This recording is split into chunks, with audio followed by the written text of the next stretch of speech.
Thank you.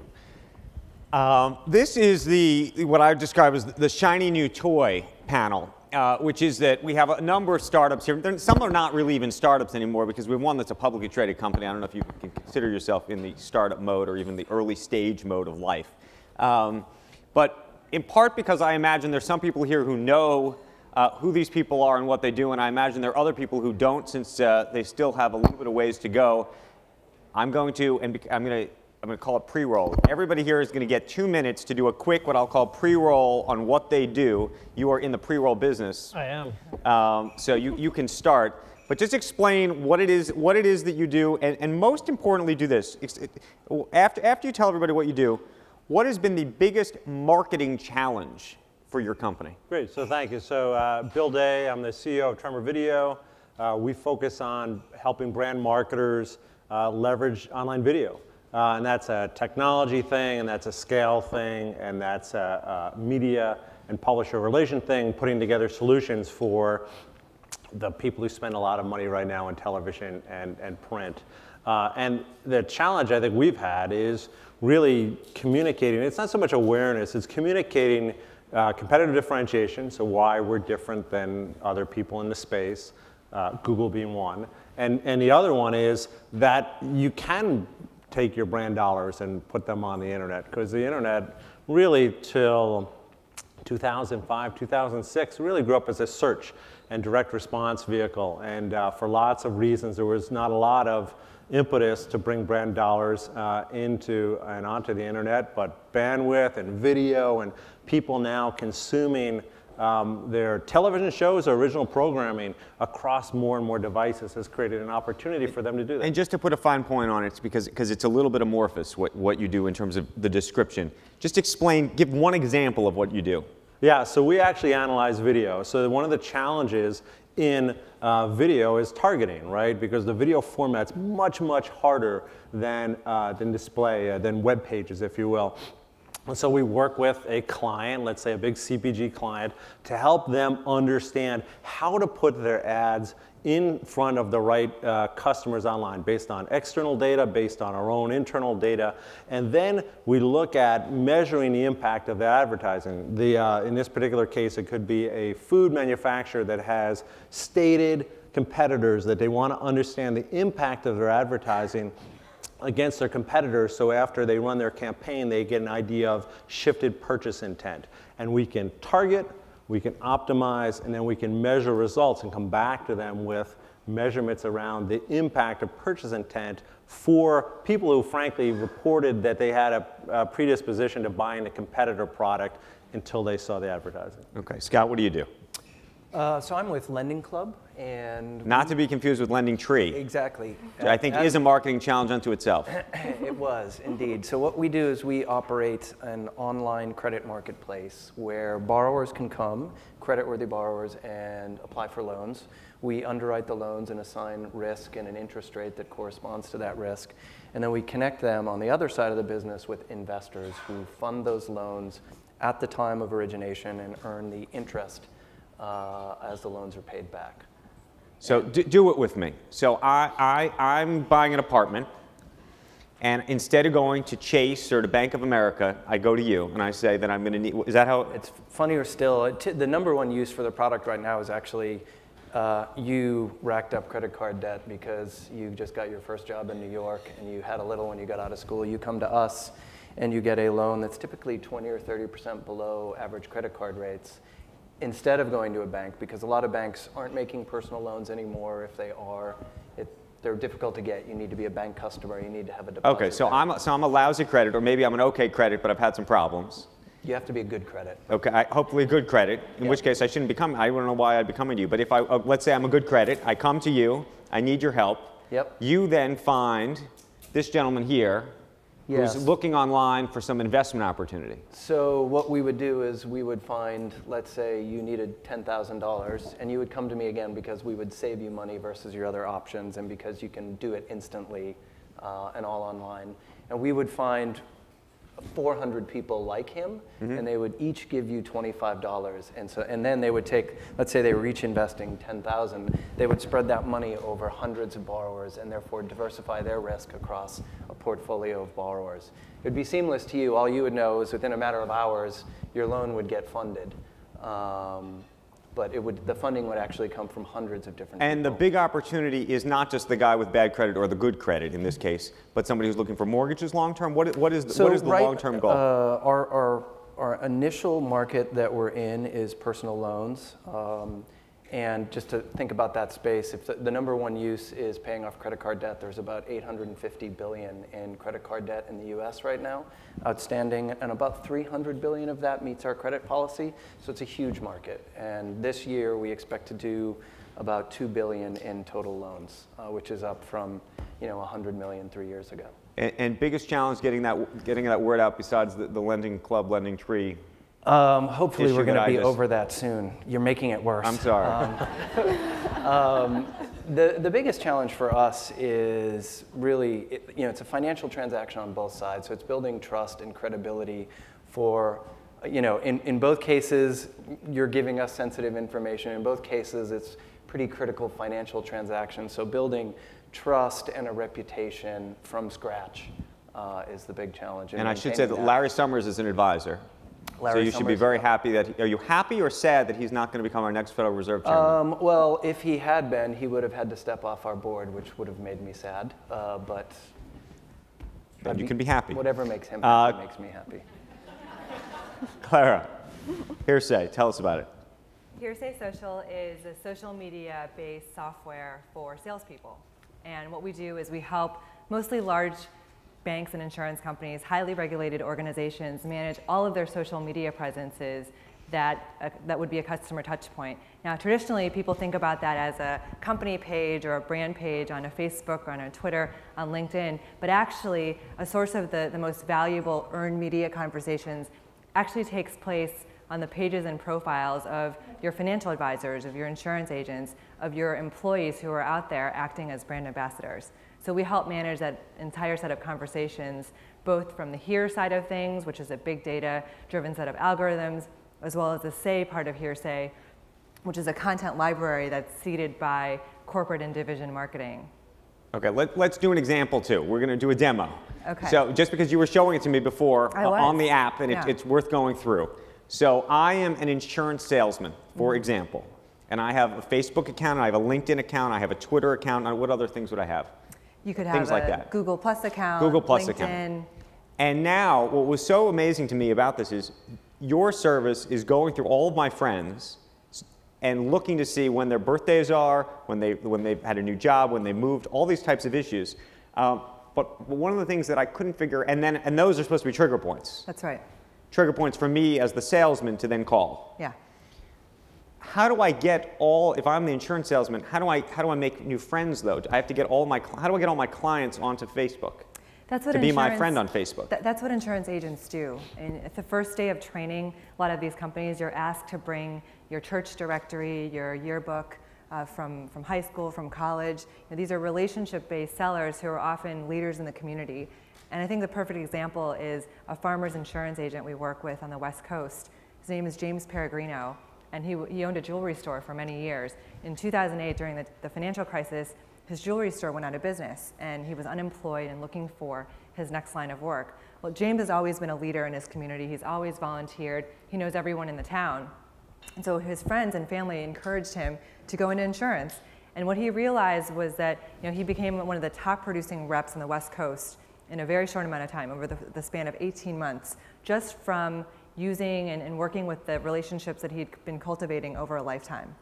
Okay, so two things though, and just to explain it, because this is the part that I found neat. It's not always clear when you look on Facebook or Twitter that somebody's actually having their birthday or that they actually moved. So your service on the back end is actually figuring out through what? Computer language? Exactly. So there's a branch of computer science called natural language processing. And because the way that people normally speak on social media and in general, they don't come out and say, I had a baby. They'll say, meet Lucas, he's 7 pounds, 3 ounces, or this is the happiest day of my life.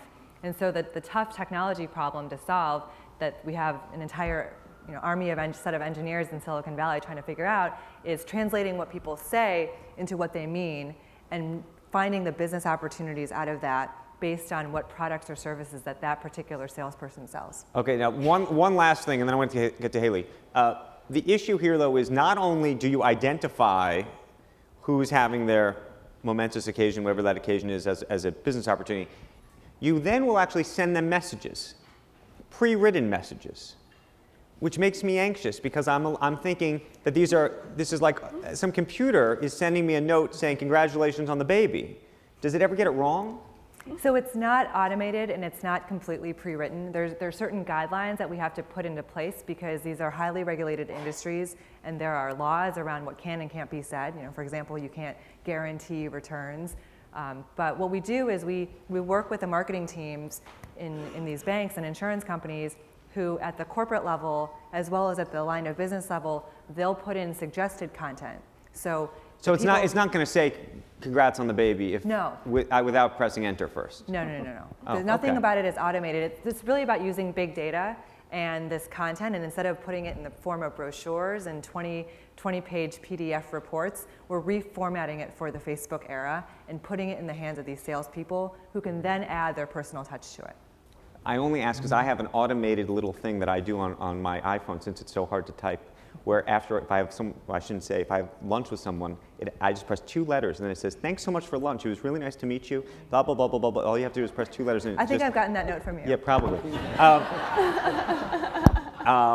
Haley, I don't think we have to do an example with your business, but why don't you just explain what it is? Because the good news is it's simpler, but it's just as cool.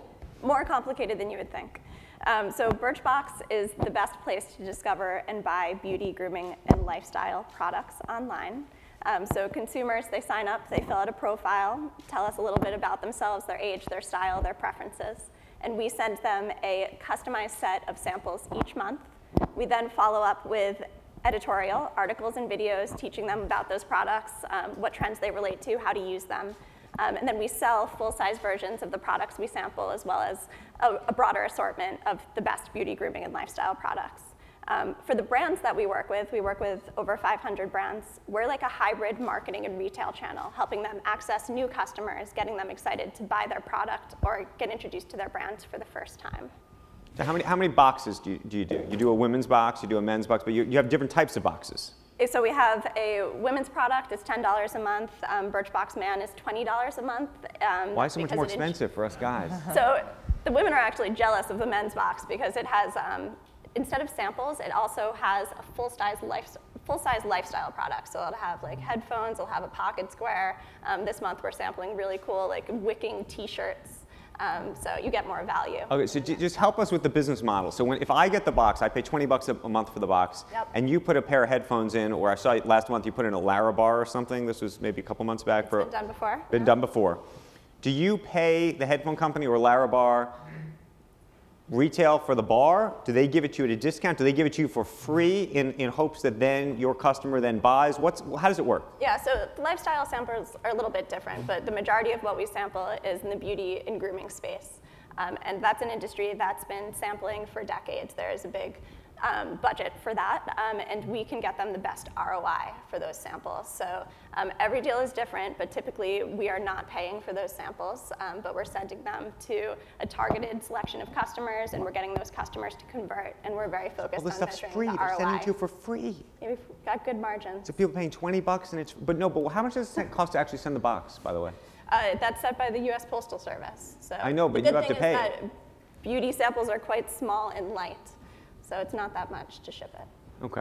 I was trying to think of some questions that I could ask this group that would try to hold the panel together, because frankly, everybody comes from a different business, a different industry. But there is one major concern, if I was on the concern side, that I think actually everybody's dealing with right now, which is privacy.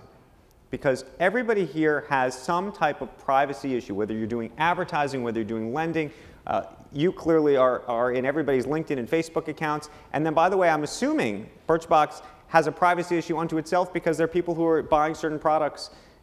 By the way, they're very personal products, right? So I'm just curious, in terms of how your business has changed in the past year when it comes to all these privacy issues, when it comes to And we don't have to get into the NSA if anybody's dealing with them. I bet Clara knows some NSA people. She used to work at Google. So nobody's laughing. But tell us from an advertising standpoint, what type of information are you actually collecting? When you talk about advertising, you're probably talking about cookies. That's one way to do it. Right, I mean, well, it's the primary way that it works. The cookies, it's non-personal information. There are a number of consortiums where you can opt out. So for example, if you see an ad that we deliver, there's a little icon on it that if you mouse over or click on, it expands and it tells you who delivered the ad. It has our name in it, which is actually very interesting, right? Because you're not getting this ad and saying, why did I get this, or who delivered it. It has our name in it, and it links you to where you can opt out if you want to opt out.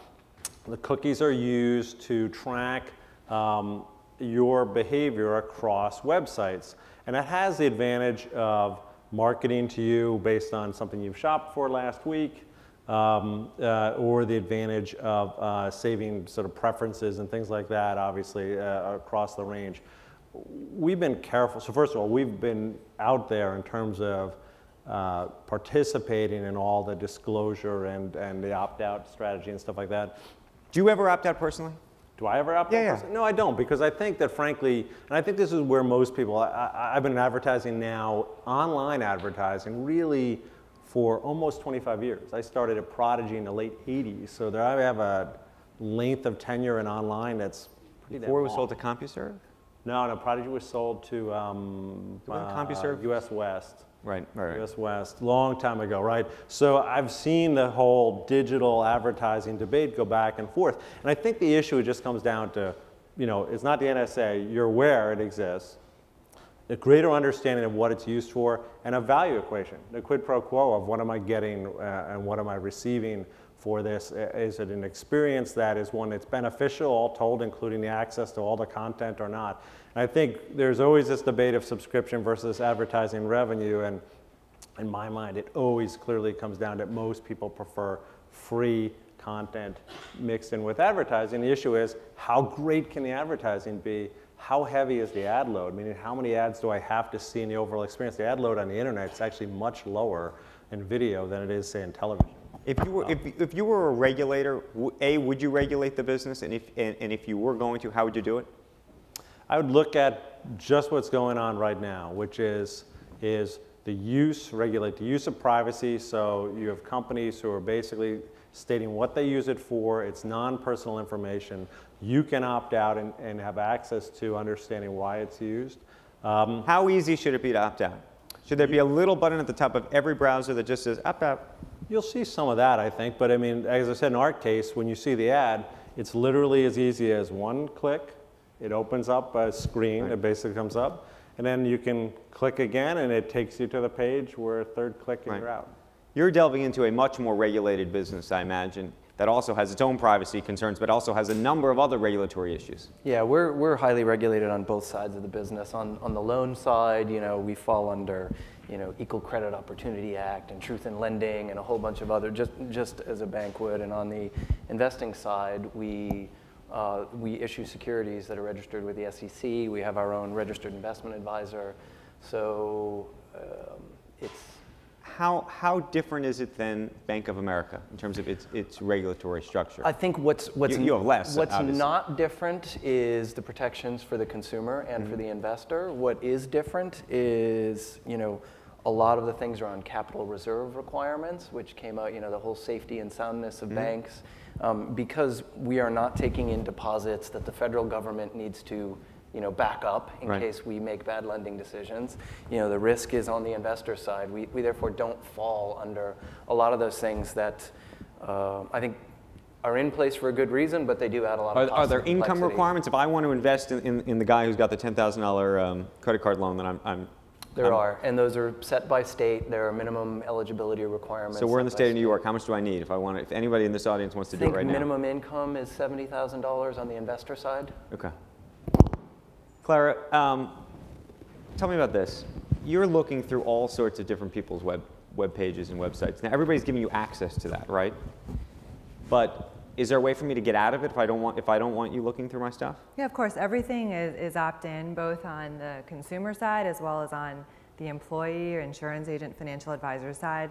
And we try to explain very clearly what the information will be used for and what it won't be. Of course, financial advisors, investment bankers, insurance agents themselves operate in a highly regulated environment, and so they're used to the requirement, SEC 17A3 and A4, for example, that requires records retention on messages. So traditionally, this was applied to written communications, and then a decade ago, they expanded it to email communications and websites. Today, they're expanding it to social media communications, and we help take care of all of that behind the scenes, so that they're not at risk of being pursued by the SEC.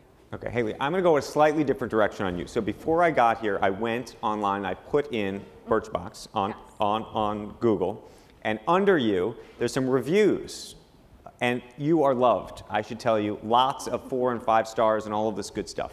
However, I don't know, and I'm not suggesting these are not real 4 and 5 stars, but in the past week and a half, one of the regulators here in the state of New York has started going after, in a meaningful way, people who are astroturfing, and again, this is not singling you out, and I love everyone's view on this, but there has been a real push to try to regulate the types of comments that you see, and so much of the brand product stuff, I mean, this goes beyond your own business, but even the product side of the people who are providing some of these samples have their own teams now that are going online and providing their own reviews and suggesting, of course, that their own products are great. What do you think of that? What do I think? I've never heard the term astroturfing. That's really interesting. I don't think we do it. And I'm not suggesting you do. It's just become a sort of a bigger issue. Of course. I mean, I think that's definitely something that should be avoided, but I also think it's hard to hide from true consumer opinion. So Birchbox is sending out over 400,000 boxes every month, and there is a tsunami of social media interaction that follows that. So Instagrams, YouTube unboxing videos, and these customers are explaining their true opinions, and I think that's been what has motivated our growth to this day. Right. It's been because of the consumer opinion, and we wouldn't be able to hide it or cover it up with any sort of right. What does everybody else think of this? Because, by the way, this is true. I gave her 4 and 5 stars. Everybody else here has a lot of stars too, I think. But no, really. I mean, Hearsay, you have stars. I mean, people review your products and people say things. How do you guys deal with that? This whole idea of reputation management online. So ours is sort of an interesting challenge in that. For the people we give a loan, we track Net Promoter Score, which maybe a lot of people here are familiar with. And our Net Promoter Score for people who have our loans is a 72, which is outstanding. It's basically there's no traditional banks that come anywhere near that except for maybe a USAA. However, we decline between 8 and 9 out of 10 people who actually apply to get a loan. You got a lot of pissed customers. So you get a lot of people who you can't serve, and so what you see for us is you see a huge dichotomy. You see the people who got a loan who absolutely love us, giving us 5 stars, and then you see the people we declined. They don't like us as much. And it sounds like there's more of them, so what do you do?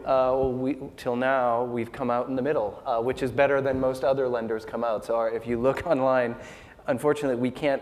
Getting a 5-star without astroturfing would be probably impossible, but we come out at 3.5 or 4 versus our competition, which is at 1.5 or 2. Right. So you just hope that consumers are seeing it in that context.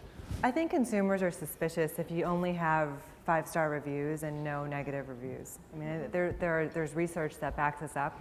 The other thing is, if you look people are getting very clever. They'll now give you 3. They'll purposely give you 3 stars or 4 stars, or they'll say, you know what, the bathroom was kind of dingy at the hotel, but I really like the rest of the experience. And so they've gotten pretty clever about it. They have, and then a lot of brands will overreact, and they'll make sure to give that person a $200 gift certificate the next time they go to the restaurant, which of course then rewards the wrong behavior. I think the key insight that a lot of brands, a lot of companies we're working with, that they're learning is that most customers, they don't go do a Twitter search on a brand before deciding whether or not to use one product or another. They actually go and ask their friends. And so rather than looking at the public web, and what's happening publicly across social media and on these reviews, they're going to trusted sources because either really negative or really positive, they know that they can't necessarily trust anonymous reviews to the same extent. And that's really, again, the power of those social networks and the importance of tapping into the right influencers. And then on that part, I think what the FTC did with the blogger laws a few years back, I think that's really come a long way in terms of those disclosures. What is everybody, you have a CMO at your firm, you're a B2B company, but what does everybody here, and we just go down the line, what does everybody do here to market themselves? Both, I'm curious, traditional, is there any traditional media is there a traditional media spend that any of you guys participate in? And then on an online basis, how do you do it? So yeah, traditional, we don't look for us to run a Super Bowl ad, but we do a lot of targeted print, Ad Age, for example, and we complement that with online, both in the vehicles attached to the print, as well as online-only vehicles that reach out to marketers. I mean, the brand spend is highly concentrated. Maybe 80-20 rule doesn't even apply. Maybe it's more concentrated than that. You've got 50, 70 companies that spend most of the dollars. So a lot of our effort is reaching out to the decision makers in the agency world or the CMO or the client. And so it's not the traditional B2C challenge, if you will, in terms of mass. It's a much more targeted sort of thing. We hired our CMO, she's great. 2.5 years ago, she was the head of marketing for A&E Television. And her conversation is at the sort of effort level, as you say. It's putting the tools in the hands of the salespeople and how we represent the brand in every single sales interaction. And then press, and including social media. Social, we don't have the ratings issue, but we still participate heavily, and a lot of things that we work on get pickup socially, meaning advertising. And so it all sort of fits together. It all sort of fits together. All you guys go after the consumer. I'm curious how you do it. So for us, we've got very robust online marketing. That's really where the company got started, partnerships and search and advertising and all the rest. But we actually do have, we did some testing a year or two ago of offline television, radio, and believe it or not, direct mail. And we built a direct mail to web experience that is incredibly effective. And it's due to the fact that for what we do, we can actually go to the bureaus and we can find people who meet our credit criteria and have debt, and so we can learn all of that and we can do a very targeted, hey, do this instead of what you're currently doing, it's a better deal. So I don't know what your budget is, but percentage direct mail or traditional versus search versus, I don't know if you do banners or other, how do you break it down? I'm about 50-50 now between offline and online. And then within the online experience? It is probably about 20% search, 20% partners, and 10% just other stuff. Okay. Clara? So it's interesting, we have two audiences that we engage with. We have our users, so all those salespeople, we have 60,000 of them today, and it's very much consumer marketing, building a brand they love, and then most importantly, delivering them leads and business and client loyalty. I think the results really speak for themselves, and then they evangelize amongst one another. On the other side, we're an enterprise sale, so we will target certain roles within these banks and insurance companies. Line of business heads of sales, head of wealth management, head of investment banking, the CMO at the corporate level, as well as the line of business level. And there are very few number of them, after all is said and done, because we go after the very largest companies. And so we'll do a lot of high touch events, and ironically we do some direct mail as part of that, but we also supplement that with our own set of campaigns. We practice what we preach. Every Hearsay Social employee uses Hearsay Social. So they log in, they get a content library of suggested content, whether it's job postings from our recruiting team, or it's team events that we want to tell our community about and invite them to, or it's about social media thought leadership and knowledge and awareness. I mean, a key role that we play in this rapidly evolving space is really to educate our customers on what's happening out of the Valley and translate that into business value for the organization. What do you do? So we made a decision very early on at Birchbox that we'd rather focus on the unpaid, more organic or viral channels to grow our business, especially given that we were a bootstrap startup to begin. So we put a lot of emphasis on editorial and branding, like content marketing. Our first hire, we hired out of Condé Nast to write on our blog, to publish articles on a magazine, create a presence on YouTube. Another thing we did a little bit differently was invest in an internal PR team quite early in our company life cycle, because to get the number of impressions that you could get by being covered by Lucky magazine or being put in ink would be very expensive to do in traditional paid, like buying an ad in those magazines. And also just having a good product. So we probably could have grown faster than we have today if we had said yes to every brand that wanted to be involved in Birchbox. But having a filter and knowing that putting great product and having a great surprise and delight experience for our customers will help them to talk about Birchbox, share it with their friends and family, and help us grow organically would be better than taking the short-term gain of just growing a little bit larger 1 month. What does everybody want to, you're already on the exchange. You're an independent company on an exchange right now, but everybody here, I imagine, has some type of exit strategy thought. I know everyone likes to say that they want to remain independent forever, and the New York Stock Exchange would love for them all to go public. But how do you think about whether you should sell yourself, whether you would be better off as a cousin of Google's, if you will, or whether a bank would be better off buying you, or whether a Facebook would be better off buying you, or whether a big marketing company would? I mean, how does that, what are the types of discussions internally that you have around that topic? Since we're public, I'll defer to start. I'll Okay. listen and then add on maybe. So for us, I think we view a public offering as a logical next step. I won't use the term exit strategy because I think myself and almost everybody there, we have very big ambitions to turn this into the next great consumer financial services brand. And for us, a public offering has some very unique benefits in that, given that half of our customer base are actually investors, the marketing event in and of itself will do a lot to drive the business. And then due to the regulatory framework, there's another very unique benefit, which is we would fall, we believe, under something called the blue sky exemption that would allow us to issue securities in all 50 states as a public securities issuer, which we currently cannot do. We're currently only in about 26 states. So there's some benefits for us there as well. Okay, so we got to get you on the NYSE. What about the rest of you?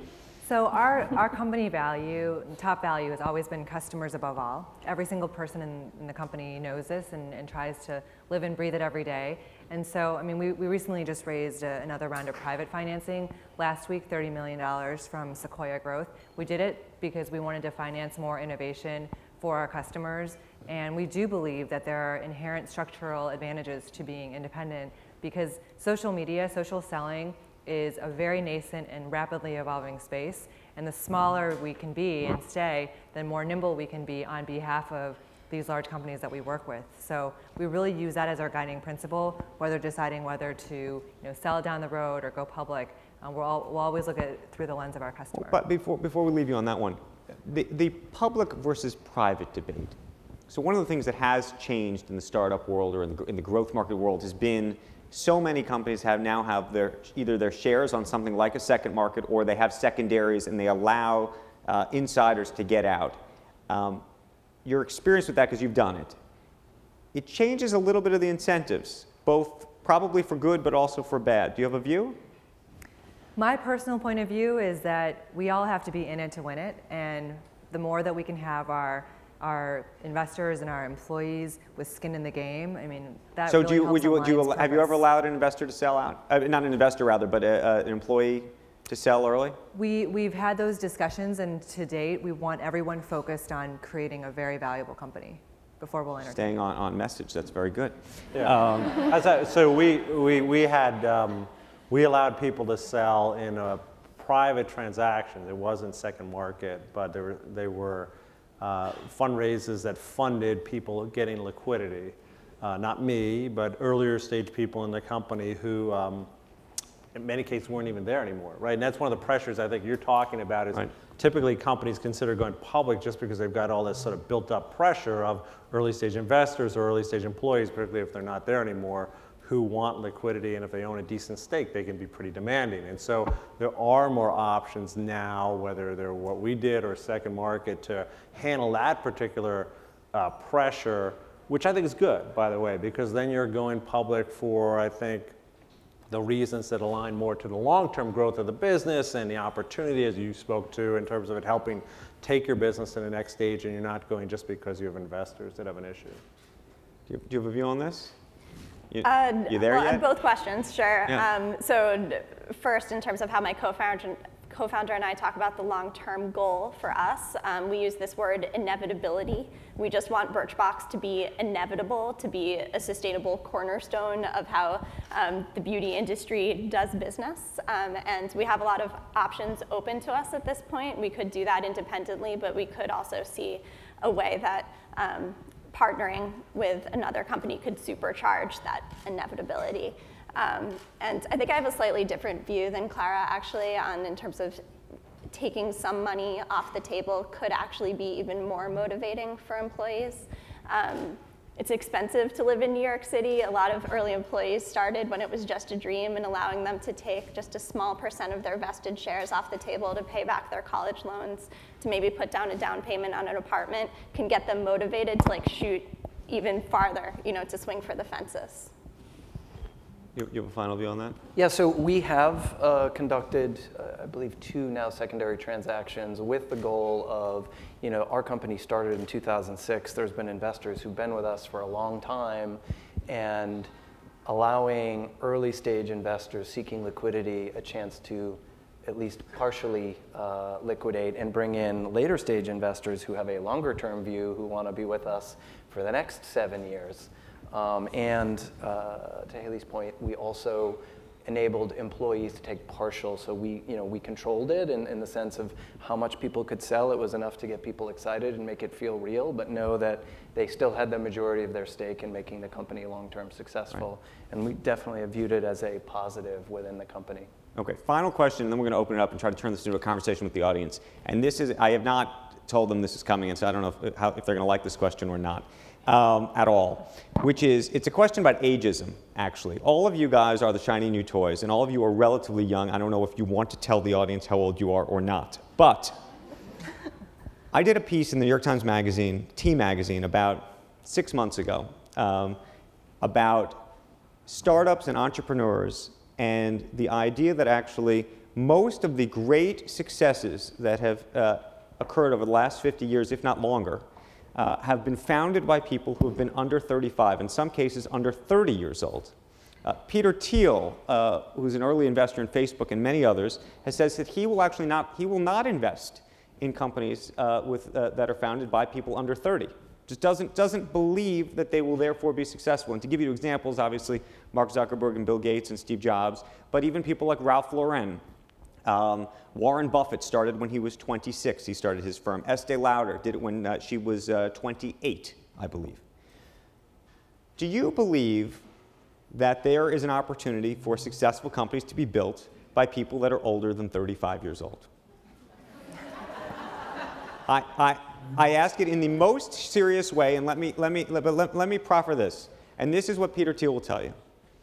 He will say, look, the people who are willing to take the most risk, the people that don't have a mortgage and don't have kids and can stay up on a Friday night and work, and the people who are live and die and breathe it, are the ones who are young. It just is what it is. Now, I don't know if you agree with this or you don't agree with it. I'm now 36, so I'm out of the range. It's over for me.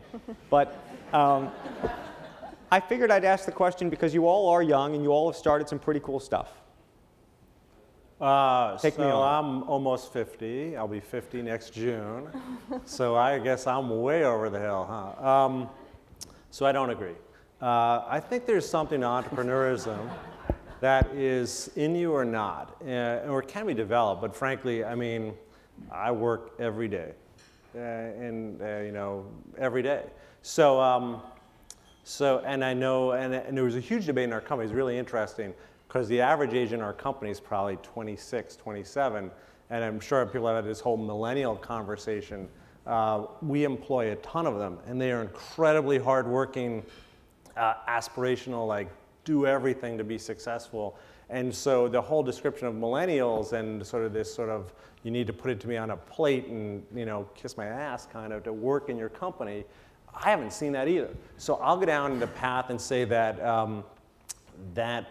it's more what's within you, and I hope it's not true that it's 35 or under for my own selfish purposes, but also because a ton of the people in our country, as we know. I mean, I think one of the more interesting conversations is how we tap into people who are frankly older than 35 going forward, who I think, again, have a lot to bring to the table. I just remember at Google, too, and how Eric Schmidt came in there at an incredibly important time for the company to help them take it to the next level. So sometimes it's about a partnership, too. Right. Anybody else want to take it on?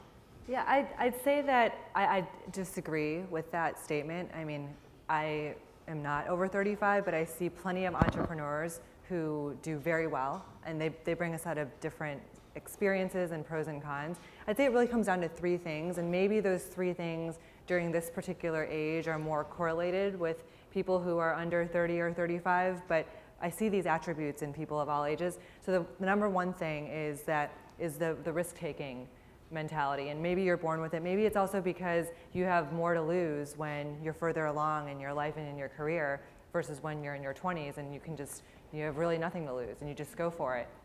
The second attribute I would say is the ability to really learn and adapt to new technologies and innovations. And if you're in your teens and your 20s, you're living it. I mean, you don't know what a world without Instagram and Pinterest, what that even looks like. And so it's easy for you to operate in that world versus one where you really have to force yourself to adapt.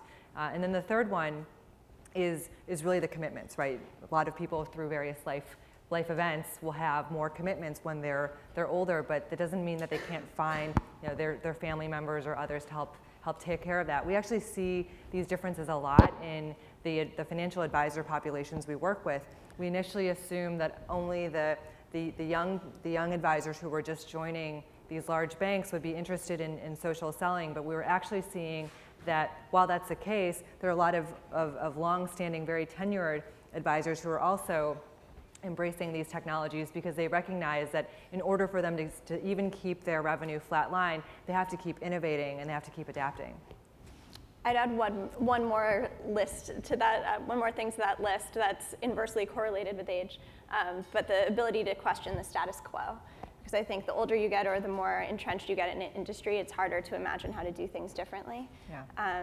And we came at the beauty industry with having zero experience in the beauty industry, and we got a lot of reactions that were like, well, it would be nice if it were possible, good luck. And so being able to imagine that new world and the new possibilities. Those seemingly dumb questions that actually changes the whole model. Exactly. Okay. So one other thing I would add, don't let my youthful complexion fool you, I'm over 40 as well. But in addition to these points of, I think, drive and willingness to take risk, it's also what industry you're in. So Lending Club at the senior executive level, I don't think there's anyone under, I'm sure there is not anyone under 40. Wow. And that also has to do with the industry we're in, which is, you know, we are innovating and disrupting an industry that is very staid, and so I think when we are trying to raise money from pension funds and endowments, giving people the sense that there are people who have actually been around the block and can create some confidence and show a track record has been useful when the company itself wasn't something they had heard of. So you just have to look young like Scott and Bill. There you go. Exactly. Let's open this up and turn it into a conversation. They're hardly the status quo, but you still can question them. I think we have some mics running around the room. And hopefully you all don't raise your hands at one time. We can continue to vamp up here, but there's really not one question in the audience. We're that? I mean, I'd like to think we're a little more fascinating than that. 0? I got 0. Thank you. Help us, please. Hi, Bill Common from June Group. Okay, that's okay. Can you hear me?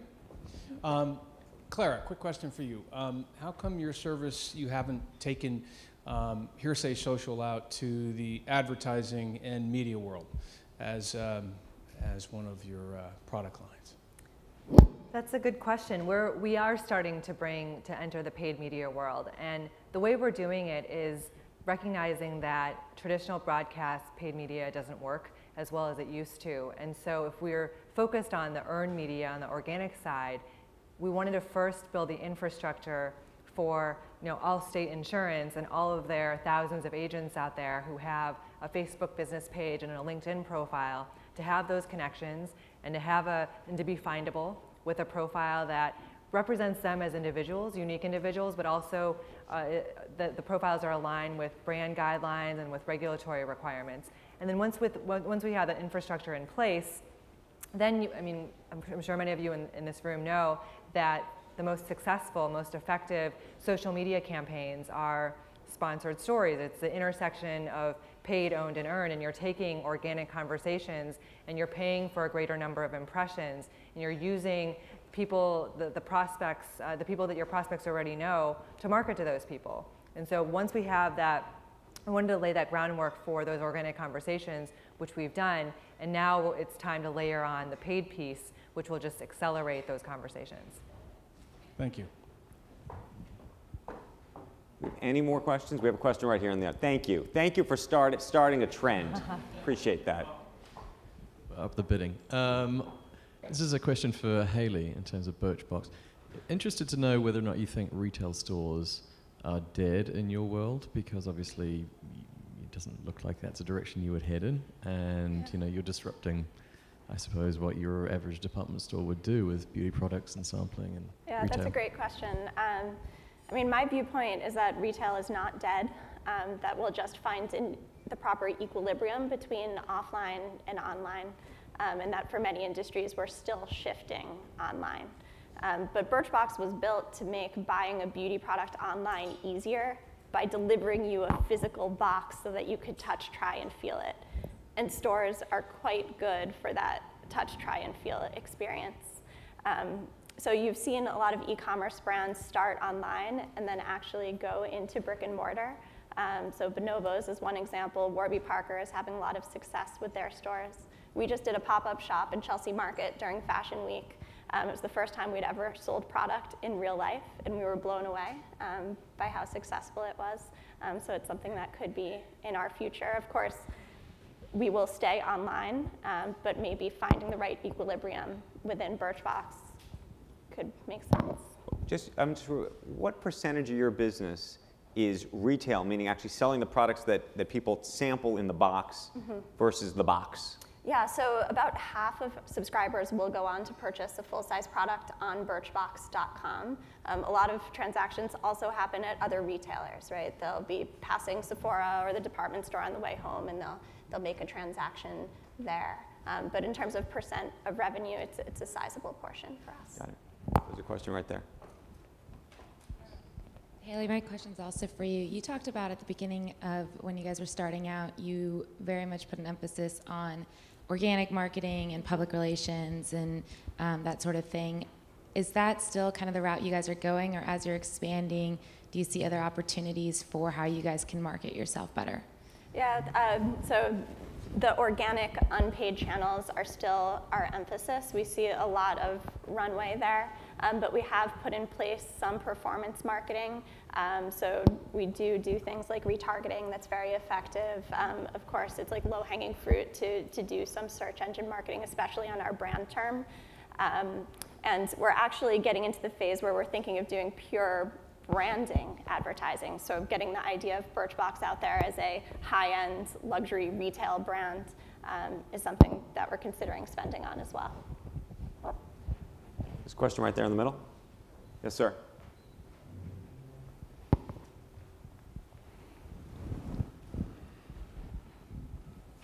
Hi, my name's James Nardella, and I actually work in the social sector for a nonprofit. So I have an interest in sustainability, lessons that come from this group as leading growth companies. I wonder, the best global green brands list will come out soon as well. And I wonder, as innovators, can you talk about ways that as growing businesses, you're adding to the conversation on sustainability or philanthropy? Anybody want to jump in on that? Got to think.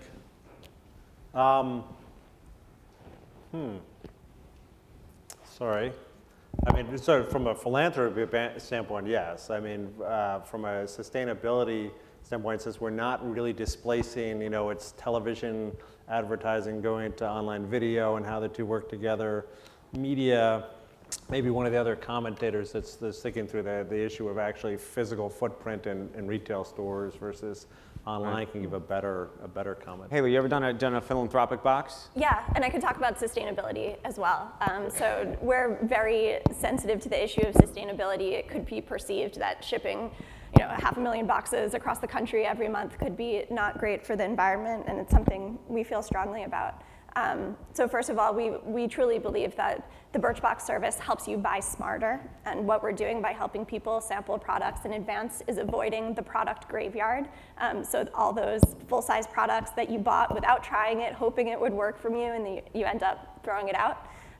That's one, and then in terms of business practices, we make sure to do carbon offsets for all the shipping activity.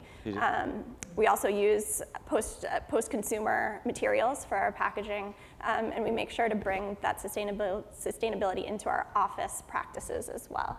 You know, making sure we recycle and use green supplies whenever possible. But in terms of doing a philanthropic activity with our community, that's something we really love to do. So we sort of see every Birchbox almost as an issue of a magazine where we get to tell a story. And we've done a few issues of Birchbox that have been related to charity. So we did something with a charity called Pencils of Promise, where we raised money with our community to build a school in Guatemala. So % of proceeds of full-size products in the shop went towards that goal. And then we were able to also go visit that school, take pictures of the school, and have the Birchbox community see the impact of what they did. And we'll be doing some more philanthropic activities around holiday this year, too. Yeah, we similarly, the way that we work with our customers, we always talk to them about how you take the people who used to work on brochures, and banks and insurance companies love printing lots of brochures and lots of white papers, and we're moving that online into an easily consumable and easily shareable format, such as a LinkedIn status update or a tweet. So I think that has a huge carbon impact. And then in terms of our own company, we are very engaged with the community. Oftentimes our employees will initiate various volunteerism projects that other employees will get around. The one that I've been personally involved in, as has a number of our female engineers, has been Good Girls Gone Geek, which is encouraging young high school girls and college girls to pursue science, technology, and math, and not be intimidated by some of the hard engineering and science classes. Good Girls Gone Geek. That might be a good place to leave this conversation. Thank you guys for the conversation, and thank you for your questions.